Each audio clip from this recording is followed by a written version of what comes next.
Nestled between Austria and Switzerland lies Liechtenstein, a tiny principality home to 37,000 people and occupying less than 160 kilometres squared.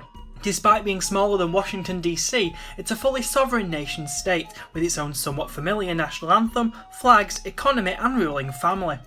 But how did this tiny state come into being, and why wasn't it absorbed into the much larger states around it?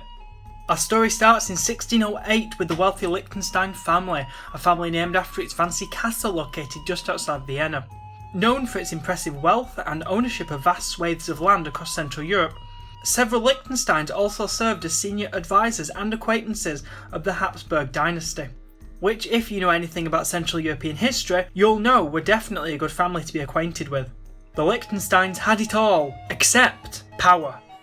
Although they had lots of land, they didn't actually fully control it.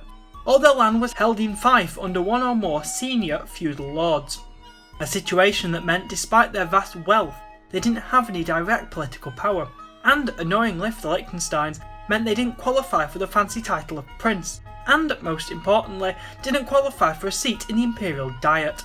For that, the requirement was that their land would need to have no feudal lord other than their sovereign and the emperor.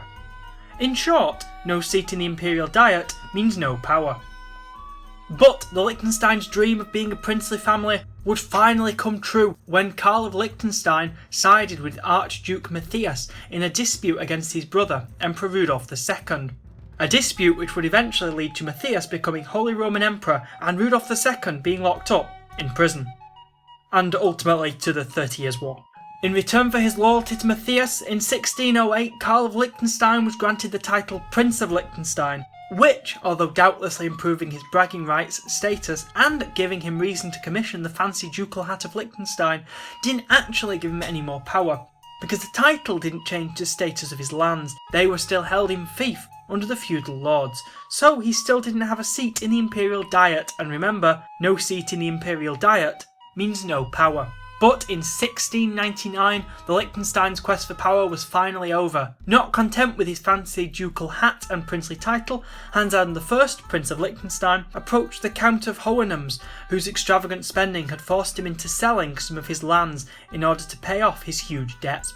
Eager to help his heavily indebted friend, Hans Adam I purchased the tiny lordship of Schellenberg in 1699, and the minute neighbouring county of Vaduz in 1712.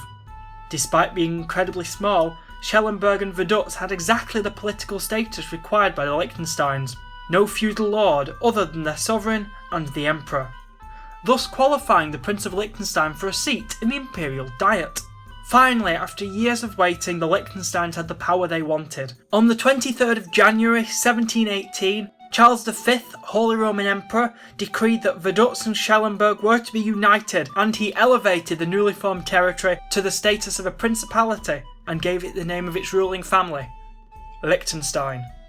Because the Liechtensteins purchased their territory solely for the status ownership would give them, the Liechtensteins didn't relocate to their new principality. In fact, it was over 100 years after they bought it before a ruling member of the Liechtenstein family even visited their new principality. The Napoleonic Wars led to the demise of the Holy Roman Empire and feudalism along with it. This had profound consequences for Liechtenstein, as it was left out of the new Confederation of the Rhine and therefore ceased to owe an obligation to any feudal lord beyond its borders, and therefore became an independent sovereign nation. Until the Second World War, the Liechtenstein family had few ties to the principality that bore their name, and instead remained closely tied to the Austrian Empire and later to Austria-Hungary. This would change in March 1938, when Liechtensteinian Prince Franz Joseph II moved to Liechtenstein in 1938, a few days after Austria's annexation by Nazi Germany. During the Second World War, the Liechtensteins would lose most of their lands across Europe. This left the Liechtensteins in dire financial straits following the end of the war. The Liechtenstein dynasty even resorted to selling family artistic treasures in order to survive.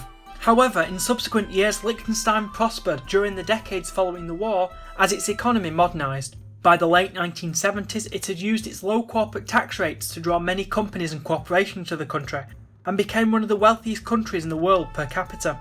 Today, the Prince of Liechtenstein is the world's 6th wealthiest monarch, with an estimated wealth of over €6 billion, and the country's population enjoys one of the world's highest standards of living, in one of the smallest and most interesting countries in the world.